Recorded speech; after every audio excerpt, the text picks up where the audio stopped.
ஐந்து கரத்தனை யானை முகத்தினை இந்தின் இளம்பெறை போலும் ஈற்றனை நந்தி மகந்தனை ஞான கொழுந்தினை புந்தியில் வைத்தடி போற்றுகின்றேனே.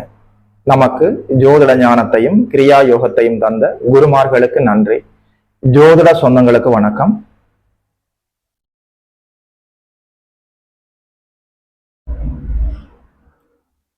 இன்றைக்கு இந்த பதிவுல கடக ராசிக்காரர்கள் வாழ்க்கை துணையை தேர்வு செய்கிற போது எந்தெந்த ராசிக்காரர்களை தேர்வு செய்யலாம், எந்தெந்த ராசிக்காரர்களை தேர்வு செய்யக்கூடாது என்று சொல்லி பார்க்கலாம்.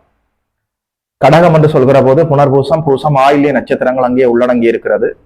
சந்திர பகவானுடைய ஆட்சி வீடு. மிகவும் அன்பு பாசமாக வாழக்கூடியவர். ரொம்ப எமோஷனலான ராசி, அதாவது ரொம்ப உணர்வுபூர்வமான ராசி. தாயன்போடு வனவிரையும் ஏற்றுக்கொண்டு தாயன்போடு உண்மையான அன்போடு அரவணைத்துக் கொண்டு போகக்கூடியவர்கள் கடகராசிக்காரர்கள். நீங்கள் உங்கள் வாழ்க்கை துணையை தேர்வு செய்கிற போது மற்ற ராசிகள் தேர்வு செய்வதை விட நீங்கள் மிக மிக முக்கியமாக தேர்வு செய்ய வேண்டும். மிக எச்சரிக்கையோடு தேர்வு செய்ய வேண்டும். ரொம்ப அன்பு பாசம் இதெல்லாம் எதிர்பார்க்கக்கூடியவர்கள் கடகராசிக்காரர்கள். அங்கே புனர்பூசம், பூசம், ஆயில்ய நட்சத்திரங்கள் அங்கே உள்ளடங்கி இருக்கிறது. ரொம்ப உணர்வுபூர்வமான ராசி. முடிந்த வரைக்கும் கடகராசிக்காரர்கள் சனியினுடைய ராசிகளை, சனி பகவானுடைய ராசிகளை அவாய்ட் பண்றது நல்லது. ஒளி கிரகங்களுக்கு இருள் கிரகங்கள் பொதுவாக நல்லது செய்வதில்லை. இருள் கிரகங்களுக்கு ஒளி கிரகங்களுக்கும் எப்போதுமே ஒத்து வராது. குறிப்பாக கடகராசிக்காரர்கள் கும்பராசிக்காரர்களை முழுவதுமாக திருமண பந்தத்துக்குள் சேர்த்துக் கொள்ளாமல் இருப்பது நல்லது. ரொம்ப மிகவும் ரேர் கேஸா, ரொம்ப அரிதாக, மிகவும் அரிதாக எங்கோ ஒரு சில கடகராசிக்காரர்களும் கும்பராசிக்காரர்களும் சேர்ந்து வாழ முடியும். அவருடைய இண்டிவிஜுவல் ஹோரோஸ்கோப் கொஞ்சம் வலிமையாக இருக்கலாம். இது மிகவும் ரேர் கேசஸ். அதாவது நான் சொல்வது மெஜாரிட்டி.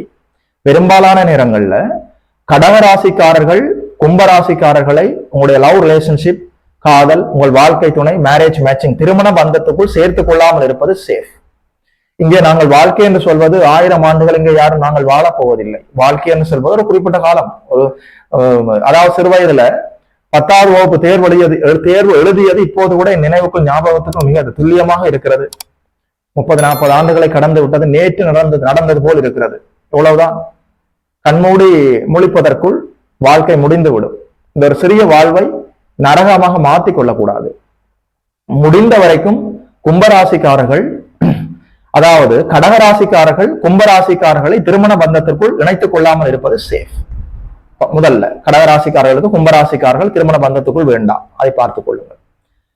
சரி, அப்போ சனியும் மகரமும் சனியுடைய வீடு தானே ஐயா, 7ஆம் வீடாகத்தானே வருகிறதுன்னு சொன்னால் ஒரு ஆப்ஷனாக வைத்துக் கொள்ளலாம், கடைசி ஆப்ஷனாக வைத்துக் கொள்ளலாம். அதாவது நிலராசி, மகரம் என்று சொல்கிற போது நில தத்துவம், நிலராசி. கொஞ்சம் அப்படியே பொறுமையாக அனுசரித்துக் கொண்டு அப்படியே போகக்கூடியவர்கள். கடகத்திற்கு 7ஆம் வீடாக வருகிறது, வேறு வழி இல்லை, கடைசி ஆப்ஷனாக வைத்துக் கொள்ளலாம். முடிந்த வரைக்கும் புறக்கணிப்பது நல்லது. திருமண பந்தத்திற்குள்ள சனியினுடைய ராசிகளை கடகராசிக்காரர்கள் திருமண பந்தத்துக்குள் சேர்த்துக் கொள்ளாமல் இருப்பது, குறிப்பாக கும்பராசிக்காரர்களை கடகராசிக்காரர்கள் இல்லற பந்தத்துக்குள், லவ் ரிலேஷன்ஷிப்புக்குள், மேரேஜ் மேட்சிங், அதாவது திருமண பொருத்தத்துக்குள்ள கொண்டு வரவே கூடாது. இந்த ஒரு விடயத்துல நீங்க தெளிவாக கிளாரிபிகேஷனாக இருக்க வேண்டும். அதே நேரத்துல மிதுன ராசியையும் அப்படி உடனே சடனாக நீங்க சேர்த்துக் கொள்ளாமல் 1-2 தடவை பொருத்தங்களை பார்த்து சேர்த்துக் கொள்ள வேண்டும். அப்படி என்றால் ஐயா கன்னியா ராசியும் மிதுன ராசிநாதனும் ஒன்று தானே, கன்னியா ராசியை திருமணம் செய்யலாம் என்றால் கன்னியா ராசிக்கும் கடகத்துக்கும் இருக்கிற அந்த பந்தம் என்பது வேறு, மிதுனத்திற்கும் கடக ராசிக்கும் என்பது வேறு. மிதுனம் கடகம், அதாவது மிதுனம் 2ஆம் வீடாக வருகிறது, மறைவு பாவகமாக வருகிறது. என்ன இருந்தாலும் மிதுன ராசிக்காரர்களை கடகராசிக்காரர்கள் திருமணம் செய்ய வேண்டி வந்தால் 1-2 தடவை பொருத்தங்களை நன்றாக பார்த்து கொள்ள வேண்டும். கடகராசிக்காரர்கள் கும்பராசிக்காரர்களை இல்லற பந்தத்துக்குள் கொண்டு வரவே கூடாது. இதன் அடிப்படையான விடயம். அதே நேரத்துல மிதுன ராசி என்று பார்க்கிற போது கடகத்திற்கு ஆகா ஒன்று பெருசாக பொருந்தாது. 1-2-3 தடவை நீங்கள் பொருத்தங்களை பார்க்க வேண்டும். ஏக ராசியை திருமணம் செய்து கொள்ளலாமா? கடகராசிக்காரர்கள் கடகராசிக்காரர்களையே திருமணம் செய்து கொள்ளலாமா ஐயா என்று கேட்கிறீர்கள். செய்யக்கூடாது என்று இல்லை. முடிந்த வரைக்கும் ஒரே ராசியை திருமணம் செய்யாமல் இருப்பது நல்லது. ஒருவேளை அது போன்ற அமைப்புகள் உங்கள் வாழ்வில் தர்ம சங்கடமான சூழ்நிலைகள் வந்துவிட்டால் ஒரே நட்சத்திரமாக இல்லாமல் தசா சந்திப்புகள் சந்தித்து விடாமல், தசா சந்திப்பு பொருத்தம் நன்றாக இருக்க வேண்டும். நல்லபடியாக ரஜ்ஜு பொருத்தமும் இருந்து ஒரே நட்சத்திரமாக இல்லாமலும் ஆண் நட்சத்திரம் முன்பாகவும் பெண் நட்சத்திரம் பின்பாகவும் வந்திருக்கிற போது கடகராசியை திருமணம் செய்யலாம். கடைசி ஆப்ஷனாக வைத்துக் கொள்ளலாம். அதாவது கடகராசிக்காரர்கள் கும்பராசிக்காரர்களை திருமணம் செய்யவே கூடாது. இதில் நீங்கள் தெளிவாக இருக்க வேண்டும். ஒருவேளை இன்னும் ஒரு சனி பகவானுடைய வீடாகிய மகர ராசிக்காரர்களை திருமணம் செய்வதாக இருந்தால் 1-2-3 தடவைகள் நல்லபடியாக பொருத்தங்களை பார்க்க வேண்டும். ஏகராசியை திருமணம் செய்வதாக இருந்தால் தசா சந்திப்பு பொருத்தம் நல்லபடியாக இருக்க வேண்டும்.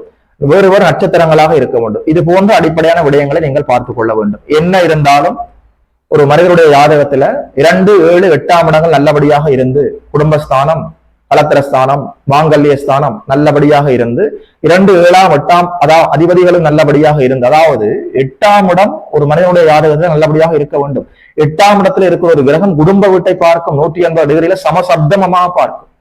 8ஆம் இடத்துல ஒரு நல்ல கிரகம் இருந்தால் குடும்ப வீட்டை பார்த்து வளர்க்கும்.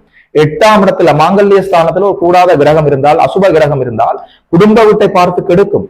அதனால 2, 7, 8ஆம் இடங்களும் 2, 7, 8ஆம் அதிபதிகளும் நல்லபடியாக இருந்து நிலைத்த நீடித்த தாம்பத்திய சுகத்தை தரக்கூடிய சுக்கிர பகவான் நல்லபடியாக இருந்து, பெண்களுடைய ஜாதகத்துல செவ்வாய் பகவானும் நல்லபடியாக இருந்து, ஒரு மனிதனுடைய ஜாதகத்துல 2, 7, 8ஆம் இடங்கள் நல்லபடியாக இருந்து சுக்கிரன் செவ்வாய் போன்ற அமைப்புகள் நல்லபடியாக இருந்து வயசு காலத்துல வாழ்ற காலத்துல நல்ல யோக தசாபுத்திகள் நடந்து அல்லது 3, 7, 11 அடிப்படையிலான தசாபுத்திகள் நடந்தால் நிச்சயமா அவருக்கு நல்ல திருமண வாழ்க்கை அமையும். அதுல சந்தேகமே இல்லை. அதனால உங்களுடைய பிறந்த ஜாதகம் என்ன ஸ்கோர் பண்ணி இருக்கிறது, சத்பலத்துல என்ன பலம் இருக்கிறது, திக்பலம், திருக்பலம், பார்வை பலம், ஸ்தான பலம் எல்லாம் எப்படி இருக்கிறது, லக்னம், லக்னாதிபதி 7ஆம் இடம், 8ஆம் இடம், 2ஆம் இடம் எப்படி இருக்கிறது, சுக்கிர பகவான், செவ்வாய் பகவான் எப்படி இருக்கிறார்கள், உங்களுடைய வாழ்க்கிற காலத்துல நல்ல யோக தசாபுத்திகள், நல்ல யோக தசாபுத்திகள் நடக்கிறதா, இது போன்ற அடிப்படைகள் எல்லாமே உங்களுடைய திருமண வாழ்க்கையை டிசைன் பண்ணும். அடிப்படையில கடகராசிக்காரர்கள் கும்ப ராசிக்காரர்களை உங்களுடைய லவ் ரிலேஷன்ஷிப், மேரேஜ் மேட்சிங், திருமண பொருத்தத்துக்குள், திருமண பந்தத்துக்குள் கொண்டு வராமல் இருப்பது உங்களுக்கு பாதுகாப்பு, பாதுகாப்பு, பாதுகாப்பு. இப்போது உங்களுக்கு ஒரு கிளாரிபிகேஷன் கிடைத்திருக்கும் என்று நினைக்கிறேன். வாழ்த்துக்கள். யோகிமன் அஸ்ட்ரோ சென்டர் யூடியூப் சேனலை சப்ஸ்கிரைப் செய்திருக்கின்ற அனைத்து தோழர்களுக்கும் தோழிகளுக்கும் என் மனப்பூர்வமான நன்றிகள். பார்த்தவர்கள் உங்களுடைய உறவினர்களோடு பகிர்ந்து கொள்ளுங்கள். இது போல இன்னும் ஒரு அற்புதமான வீடியோவில் சந்திக்கிறோம். நமஸ்காரம்.